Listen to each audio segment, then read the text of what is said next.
each other better. Talk things over day by day. Learn something new. Maybe love will ensue. Why can't we speak our truth about? This is Geechee Line Journey, and we're sitting here at the Marina Park. This is actually People's Park. Yeah. Right on the other side of the barrier there, I guess, is the park Marina, where I was this morning, only a few yards away. Yep, right over there. And I just walked, but I didn't come on this part. But we're in San Carlos City, right on the sea-shore. What is the name of this body of water behind us? This is called Tenon Strait. Tenon Strait is the body of water between Negros and Cebu Islands. Tenon Strait. T-A-N-O-N. And it's kind of got like Tenon. Tenon Strait. Yeah. Yep. Yeah, that's a Spanish name. Okay. Tenon. Because there's a Latina performer. Her name was Olga Tenon. Okay. I didn't know about that. Yeah, well, I did because I was in Latin music, so I heard it. Right. But San Carlos City, Negros Occidental, as you may know, those of you who've been following me, I've been a resident of San Carlos for almost 6 months, and I'm on the verge of leaving. I'll be leaving here probably another week, and I'm also, right now, I'm here with my friend Gale. I did interview him, spent some time with him last month. He's been here. Of course, he can refresh you on who he is and how long he's been here. But our subject today is going to be, one of the subjects that we're dealing with is the role of faith in the expat community. I'm calling it the expat community. Maybe it's just a random collection of expats that's here wherever they are. Yeah. Scattered, though they may be. You know, like scattered leaves. Yeah, a tune came to me. In the expat community, role of faith. And I'm going to let him introduce himself, and we're going to want to get your thoughts on it. I think you're well qualified to make commentary on this. Go ahead. Good, bad, right, or wrong. That's sure. Right. Yes, as he said, my name's Gale. I have my YouTube channel is G5 Philippines, and been living here for 7 years. I am married, and we have 3. Hello. And we've been married for 12 years this past April, and we have 3 children. And so we've been living here in the Philippines, here in San Carlos, actually, for 7 years this coming October. So yeah, that's me. Yeah. And of course, you know me, 64-year-old retired American. I've been here 9 months exactly. About to go back to America for a while, and then my destination, I'm coming back to the Philippines. But today is Sunday, so this is one of the reasons why this kind of came up today. The role of faith among the expats here in the Philippines. Now we just talking about the Philippines because that's where we are. Right. And what can you tell us, you know, again, because of your unique position, what has been your experience here? And I'm presuming you're a man of faith. So yes. What is your viewpoint of feedback? Well, you know, I could either go with a very concise answer, or I could go with a very elaborative answer. I'll try to hit the middle. Hit the middle. So essentially, after nearly 7 years, when I first came to the Philippines, one of my primary objectives was to bring my faith is sort of intertwined into everything that I am, do, you know, whatever. But to bring my skills, my talents, you know, what I feel like my ministry is to the Philippines and contribute. I'm not here to take over. I'm not here to try to be any kind of a star. In fact, I'm actually happier blending into the background. You know, across my musical career, I've generally always been, you know, the bass player or but with short stints of being the worship leader or the solo artist or whatever. So having said all that, the answer to your question is there's no short, easy answer. But my viewpoint on faith for let's just say it this way, for evangelical or Protestant Christians, I think we all know that the Philippines is predominantly Catholic in terms of widespread faith or widespread religion, and that comes from the Philippines being ruled by Spain for centuries, going back a few hundred years and stuff. So they definitely left their mark, in terms of the Catholic influence. But from a Protestant or evangelical Christian, and that would include anybody from, Baptist or, any of the other faiths. I mean, and actually, I don't want to say anything that would offend anybody, but, I have a particular opinion about Mormon and, Jehovah's Witness and those types of denominationals.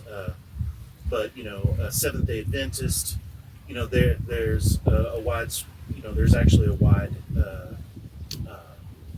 presence of those particular denominations as well. Now, narrowing it down to, your expat guys like myself, like Anwar,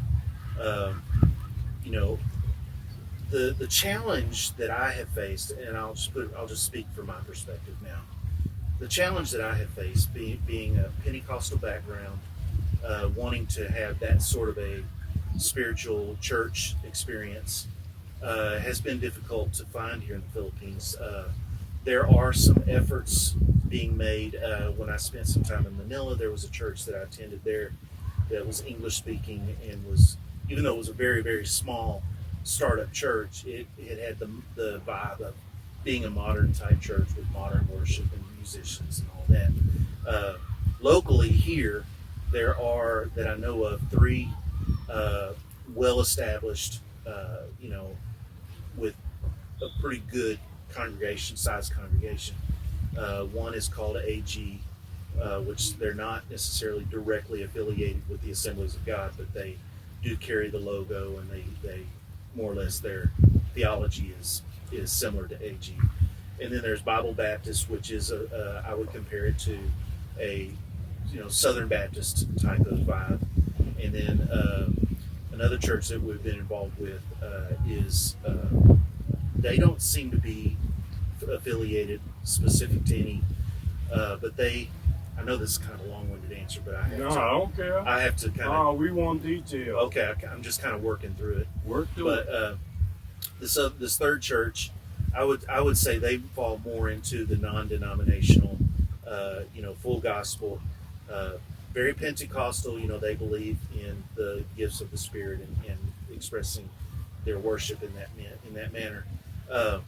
And we're actually closely, I want to say affiliate. We're closely friends with all 3 of these churches. The closest being the third, Potter's House. But so the way one of the elements of mine and Anwar's friendship, Anwar has been attending. We started back in November.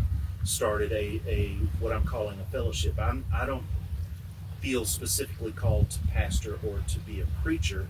I'm a worship leader is my strength, but I can, put together a message. I can put together a teaching. I can do sermons. So we decided to start an English speaking fellowship, and oh, by the way, we're air conditioned, to provide a place for the local expat community, a place to go to church and have a church experience, albeit small at this point. And so that's sort of the long and short of it. As far as I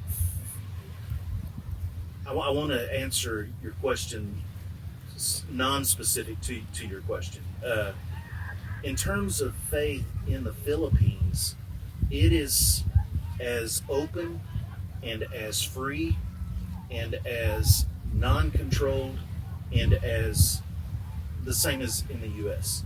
So there's no, like some countries that you might go to, there might be, certain control or restrictions or whatever. Here in the Philippines, it's wide open. Just plainly, it's just wide open. The challenge that I have, in starting this fellowship, and actually we've made a couple of efforts previous to starting this fellowship in November last year, previous to that, but it is my opinion, and this is where you can come back in. It is my opinion that expats didn't come to the Philippines to look for a church. They came to the Philippines to find a Filipino mate. Yes. That I would say that's 98% the rule. Would you agree? Yes. So finding expats that are interested in things of faith or interested, it's not to say that they're not Christians. It's not to say that they're not believers. It's not to say that they're not any of that. I'm just saying they're not prioritizing church per se. Now, we did have a family visit. They're back in the U.S. right now. They bounce back and forth, and they should be coming back, I would say, in another month or two. But anyway, being more family oriented, being married, having a child, they are more interested in what we're doing with the church fellowship than. It's funny. Anwar is single, and he's what would you call it? Shopping the scene.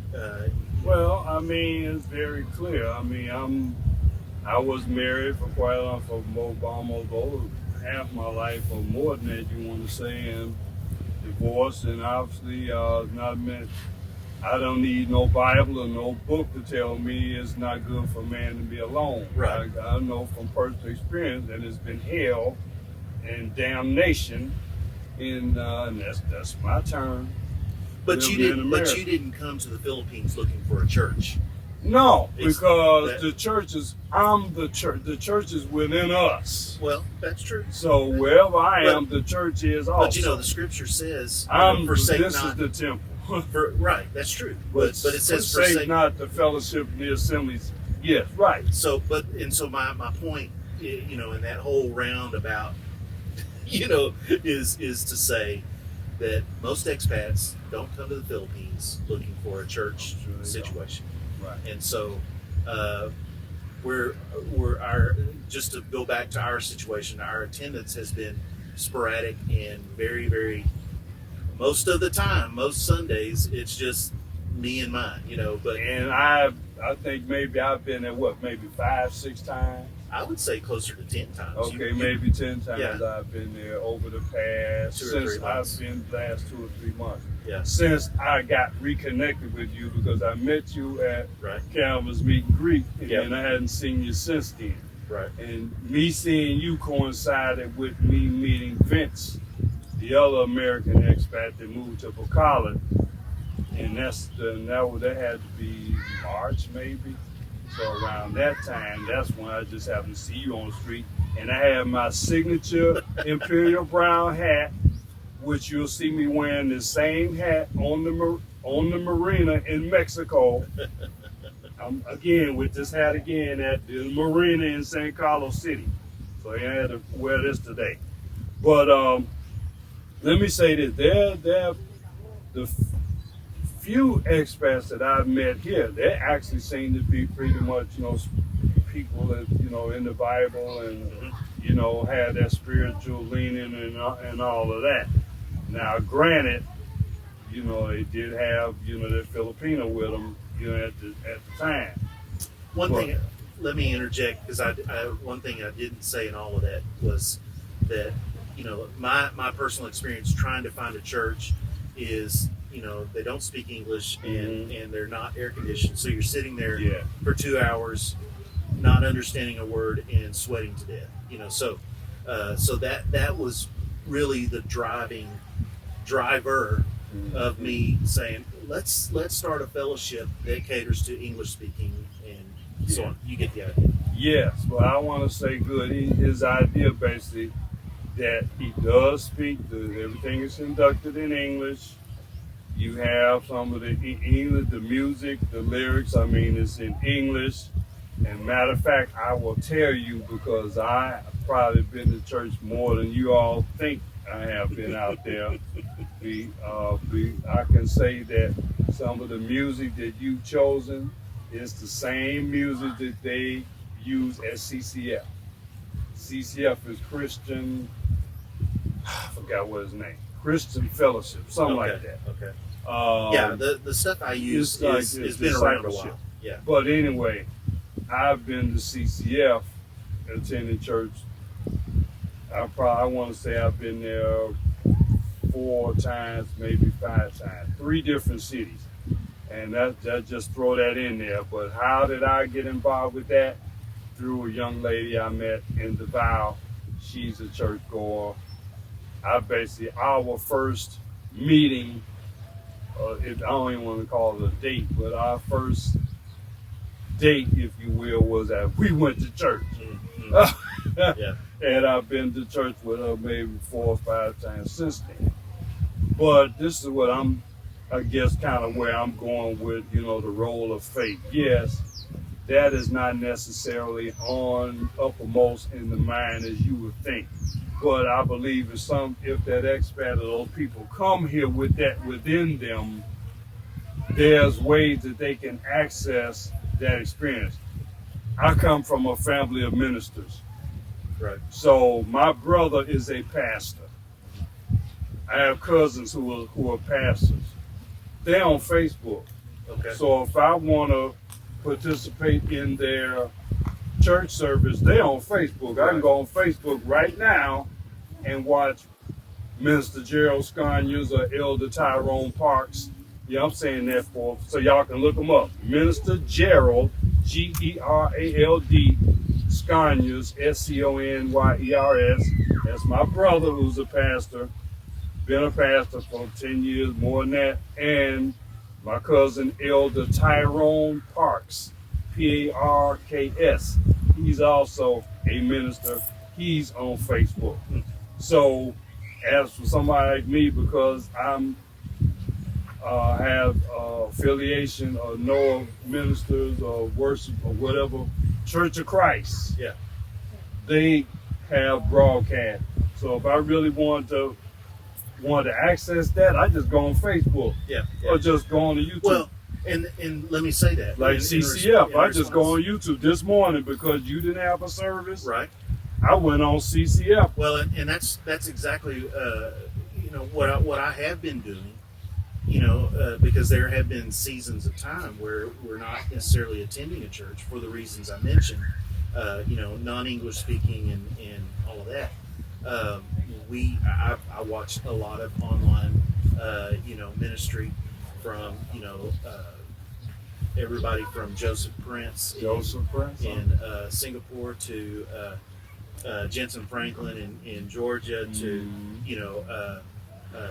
John Bevere, and there's different ministers that I follow to get that spiritual feeding that we need, and so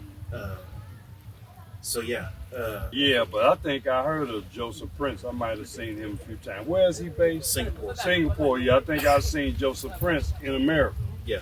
Oh yeah. If you got cable. He does a lot with TBN. He does a lot on Joel Osteen's church and stuff like that. So I've seen him. But what I was saying was, if somebody already has that leaning and they have a connection to their home country where they can access it, they can just access it online, and that would satisfy that.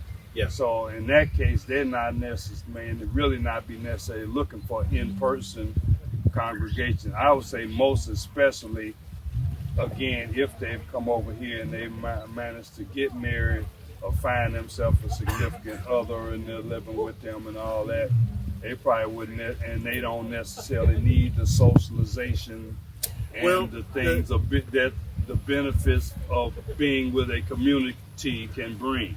True, I'll agree with you, but I will agree with you and then take it a step further. I truly believe that we need sometimes we don't even know what we need. Sometimes we don't know. We need that fellowship because, sure, we can, you can go to a restaurant and sit down and eat by yourself, but isn't it so much better when you have the company of a friend or a companion? Isn't it so much greater in the experience? And that's what church is all about. And it doesn't have to be a mega church with 2,000 people. It doesn't have to be. It can be a devotional and an acoustic guitar in the living room of your house. But there's just so much value in having that fellowship of like-minded, believers.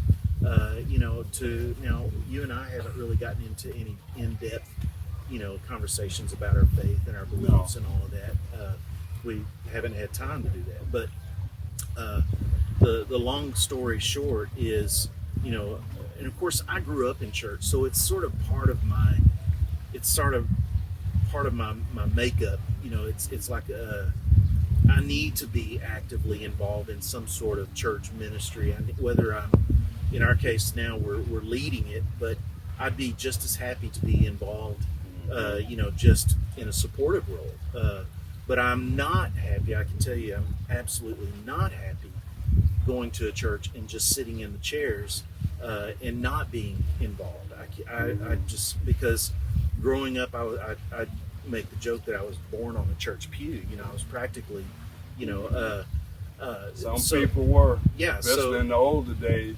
And I don't mean that in a bad way. I mean that in a good way. I love my upbringing. I love it that I was brought up in Sunday morning, Sunday night, Wednesday night, revival. If the doors were open, we were there.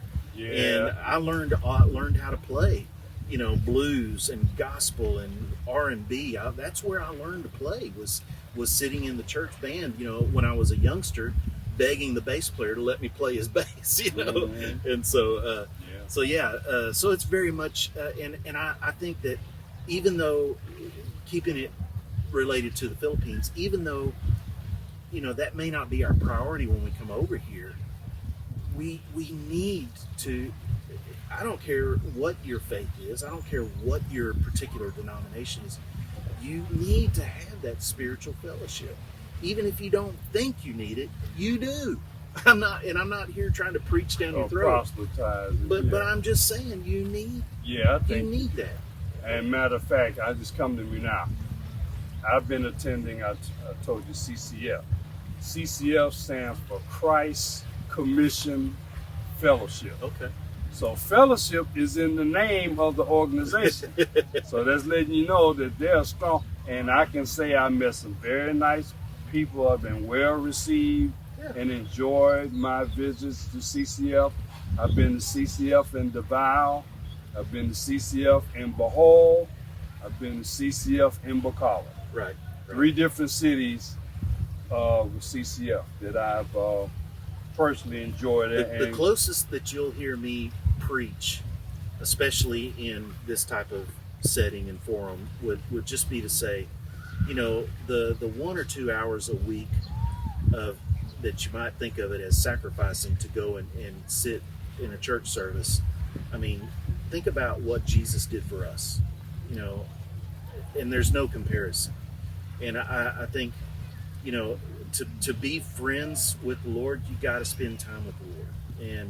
And so again, that's as close to preaching as I'll get in this forum. Yeah.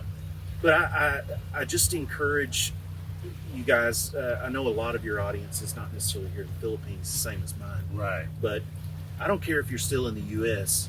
Find you a church. If you're not already involved, find you a church, because I guarantee you will find value in that fellowship. You will absolutely. Church has gotten a bad rep in the last few decades, and I get it. I understand it. But that doesn't change the fact that God is real and that Jesus is real. And I hope, you can cut all this out if you want to, but that doesn't change. No, you can't cut that out.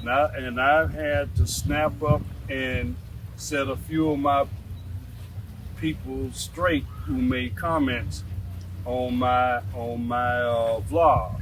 And I had to tell a couple of them.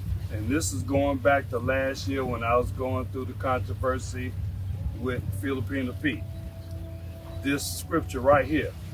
The earth is the Lord's, fool.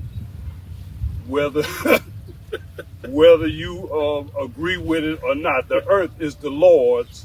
You belong to the Lord, fool. And everybody and everything in it, the earth is the Lord's. Remember that. Yeah. That's true. That's true. Well, I think we've covered that. Yeah, we covered that. But thank you. This is one of our subjects today. Again, we like you. I always say, subscribe now. You should have already subscribed. Share now, and like now. In that order. Geechee Line's Journey is my channel, one of my channels. I also have another channel, which is, my Geechee Line Music Radio and my Geechee Line Music website. But subscribe, Geechee Line Journey here on YouTube. My goal is I would like to get 1,000 subscribers before I leave Negroes. Where are you at now? 781, I think the last time I saw. You're approaching it. So I just need you all to come in, just subscribe, share, and like in that order. And then your channel is what? G5 Philippines. G5 Philippines. Yeah. And we appreciate your support, like I say, of this channel. But like I say, I got Geechee Line Music Radio. I got to mention this. Last Saturday, I released my 3rd album as Imperial Brown and the Million Seller, called Memphis Prince. Memphis Prince. 6 songs, all of which were written in the 70s and the 80s. Okay. But I finally, within the past year, working with a wonderful producer, pretty skilled producer. He goes by the name of Memphis Prince. So I actually entitled this album in his honor because he was a musician on all of the tracks and produced them all. Hey, hello. Wonderful Philippines. I just want to hug and kiss all of them, especially the women, not the men. I ain't like that, y'all. Well, you did say Filipina. Yeah, Filipina, yes. Well, cool. Like, share, subscribe, share, and like, and that, or the Geechee Line Journey here with Gale Ford. Thank you. All right.